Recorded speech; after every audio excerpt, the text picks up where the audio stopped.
never slowing, never stopping, pushing forward every hour, every day, every quarter, every year. You don't do it for yourself. You do it for your company, your employees, your community, for all of us. That is why IMA is proud to help ensure the companies that form the backbone of America. Together, we are better. Together, we make a difference.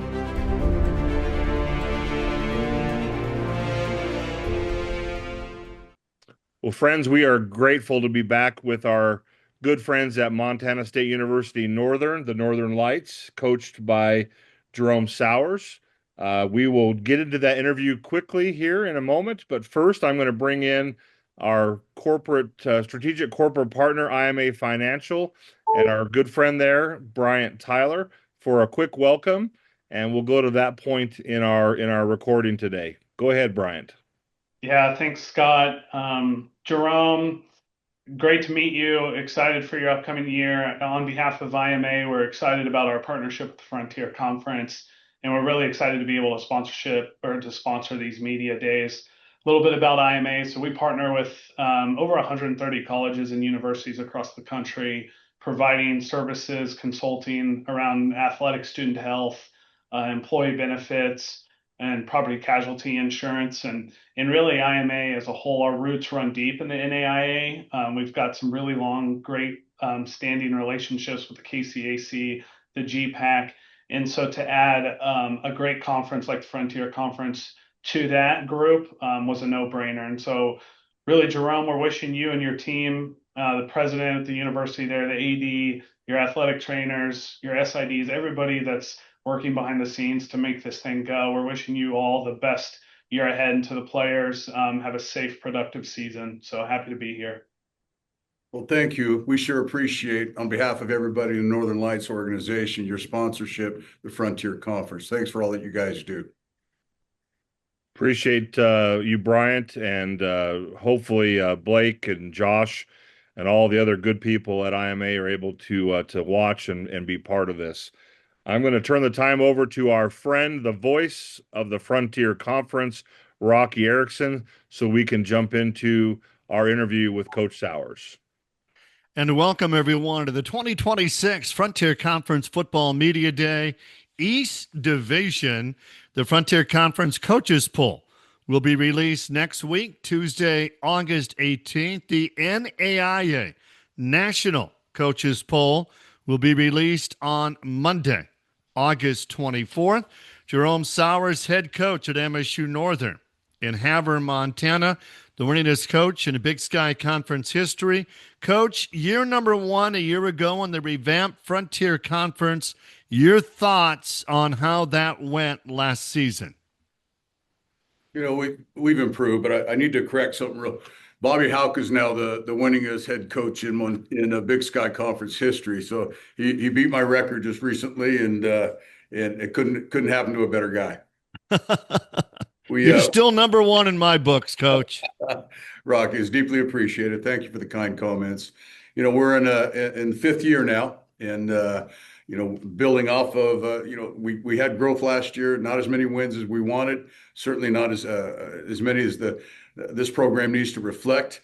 But we have a lot of guys returning from last year, some more veteran guys, added some additional talent to, you know, the football team, and that with an added coaching staff brings a fresh look to what our season is going to look like in 2026. Coach, tell us who you brought with you today, and tell us who are some of your top returning players back for this fall. Well, Braden Klein, to my left, is a returning linebacker. He's been a 3-year starter at linebacker for us. He's entering his 4th season. You know, as a big athlete that he is, playing in the middle linebacker position, he's very athletic, and we expect a huge contribution from him this fall. And his leadership skills and his athleticism bring a different element to the inside of our defense. So we're excited about his senior season. To my right is Isaiah Woodley. Isaiah Woodley was on our team last year. He's entering in his season. Last year was cut short to an injury, but Isaiah is a very talented young man, and you get the ball in his hands, he's going to show you some magic. So we're excited about what his contribution will look like on our offense. Coach, any coaching changes that you have for this fall? Yeah, we have a few. Returning is Dylan Wampler. Dylan Wampler was an all-Frontier Conference linebacker, and he's going into his second year as our defensive coordinator. Dylan was calling our defenses when he was a junior, then a senior, so he knows everything like the back of his hand. On defense, we added Jordan Jeffries, joins us from Western Oregon. He's coaching in the secondary, and this year I'm coaching the D line, which I'm absolutely having a blast doing. On offense, we bring in Sid Krishnamurthy, who joins us most recently from Sacramento State. He was at San Jose State before that. He was a receiver at Stanford. His teammate came with him, Reagan Williams, coaching the offensive line, and Coach Reagan he played at Stanford as well, blocked for the likes of Christian McCaffrey as a fullback. Those guys have brought a great energy to our weight room, off-season conditioning program, and reestablishing a new standard for our offense. We're excited to have all these guys, and then Will McFarland joins us from the University of Montana to assist us in the special teams and helping me with the defensive line. So we have a lot of new faces on our coaching staff. But I'm excited about each and every one of them. I think they have a lot to contribute, and so far we're off to a good start. Coach, tell me about any new recruits, transfers in your program this fall. Well, we got a lot of new ones. It's still a little bit early to pick them out, but I know we're some of the guys that sat out last year. Julio Antonio is a defensive tackle, a very talented young man, and we believe will have a strong impact on our defensive interior. On the offensive sides, we have a few new quarterbacks to go with, returning with let me make sure I have everybody right here.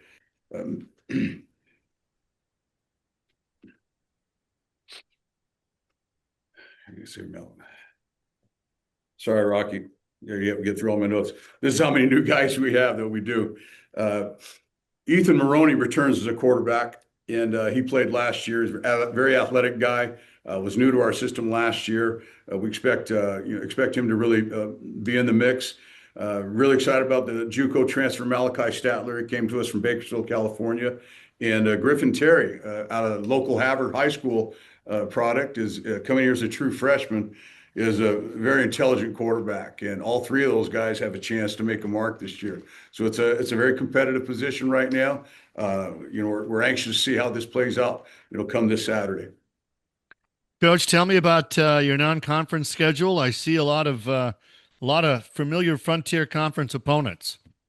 Yeah, we open up right out of the gate against nationally ranked teams, and it's going to be a challenge, as it always is. But I'm excited about what our guys are doing to prepare for that and the outlook that we have. We intend to come in there fully loaded, and we're going to let it all loose.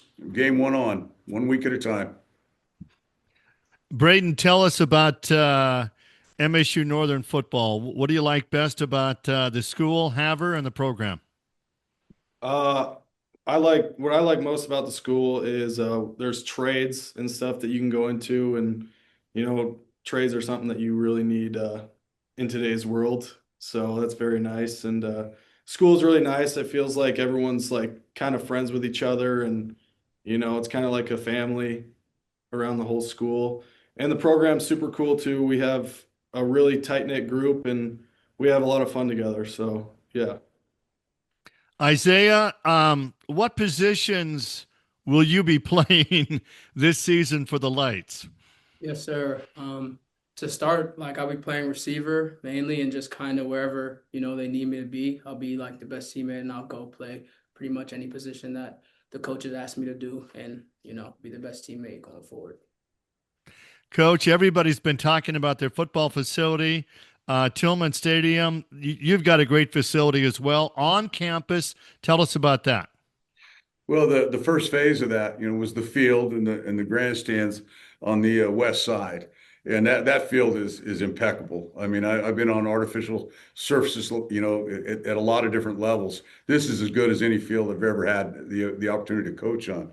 The phase two, we're breaking ground, I believe in spring of next year, And we have a $25 million addition to our stadium to build up across from that. It'll be a first class, a great opportunity, something to recruit toward, give us a university facility for everybody that's going to help every aspect of the university. So we're excited about that. It's going to look a lot different here. Dr. Crawford.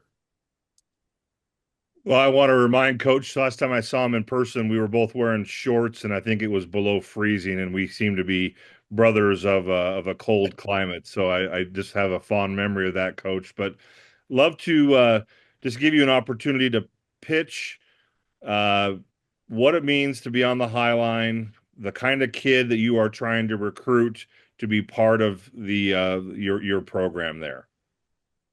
Well, the Northern Plains of Montana is a special place. It's a special people that live here, and it's very unique. It's not for everybody. It's it's some tough country sometimes. The weather can get tough sometimes, so it's not a place for the faint-hearted. I love the Northern Montana, vibe, that whole culture. They get up early, they work their tails off. They're used to making things work. And I've never been in a community my entire life where people look after each other like Havre, Montana looks after each other. So it's a great community to live in. It's great. It's a great small school. It's a great educational opportunity. I think this is one of the best kept secrets in the country when it comes to getting a degree and an opportunity to play football. How do you capitalize on that climate, that environment? Talk to us about the brand of football you intend to play this year with your team. Well, we want to be fundamentally sound in everything we do, and then being conditioned enough to be able to give 4 quarters of great football. And our off-season conditioning program is really elevated. I'm excited about what kind of condition we are in this year. We're not only older, we're in better shape, we're stronger. All aspects, point toward, I think a stronger performance in every way we look at their football team. We've added guys from Canada. We've got some guys from various positions that are a great fit for this culture, for this environment. The small town, it's an ag town, and certainly a lot of ranching going on.